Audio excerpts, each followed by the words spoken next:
Hello, and welcome to this brief introduction to skill trees in aRPG's with me, Stormy.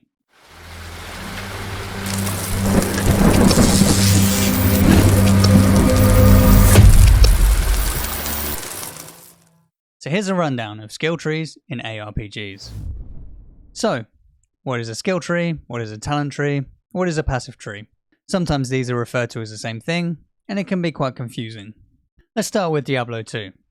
In D2 we have access to a few skills at level 1, and we can start allocating skill points to upgrade these skills as soon as we level up. As we level up further, we can now access more of the tree further down, and depending on which path we originally took, we can allocate points into new skills as we progress. The more points in a skill, the stronger it is. The skill tree, both active and passive, are separate from character stat allocations. Character stat points are received through leveling as well, and can be applied to raise the stats that your character has. An early version of Diablo 3 took this same approach with a skill tree, but that was scrapped before release, so now we just have the active skill book and passive skill book that we can select from at any time. Grim Dawn's active skill tree allows for 2 class archetypes to be explored. You acquire skill points as you level, and both trees can be accessed and a path taken through each. As with Diablo 2, the more points in a skill, the stronger it is.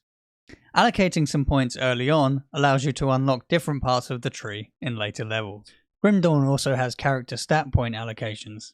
These are called attributes, and these can be allocated and raised up as your character levels up. As with Diablo 2, some items in Grim Dawn require certain attributes to be used. Grim Dawn's devotion system, well, this is a huge passive tree, which gives you many options to add passive traits as you build out your character. These can add character attributes, stun reduction, pierce damage, bleed resistance, and things like that. The last Epoch takes a traditional approach with its passive tree, but adds a base class and a mastery class, similar to Grim Dawn. The passive tree adds things like crit damage, added resistances, and ignites. As with Diablo 2 and Grim Dawn, the passive tree here is opened up as you level. Points in the base version of a passive node will unlock the next tier. The active skills and specializations in Last Epoch are super interesting, with a tree for each skill on your bar. Each skill levels as you use it, and gives you points to put in your tree. Nodes further from the center are reached by putting points into the previous nodes. Some skills have multiple paths to get to different nodes.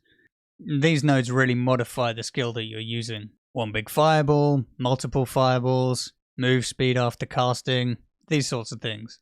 This can really change up gameplay and individualize your character and build. Now on to Path of Exile.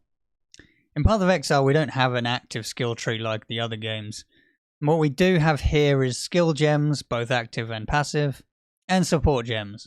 When socketed into your gear, these act like a sort of system whereby you pick the support gems to build your own tree based on how you want your skill to interact. Path of Exile's passive tree is the most ambitious and impressive on this list. A few key passive nodes here can have a huge impact on how your build plays, but this is also one of 2 places where you pick up character attribute points like strength, dexterity, and intelligence. The other place is gear. Here we also have ascendancies. These are similar to mastery classes, but they unlock a different passive tree which has some character class defining nodes. This solidifies your character build and playstyle direction. So as a very quick, very brief rundown of skill trees in current aRPGs. If you enjoyed this video, please hit the like button, please subscribe for more content in the future, and join me at twitch.tv/Stormy_stream.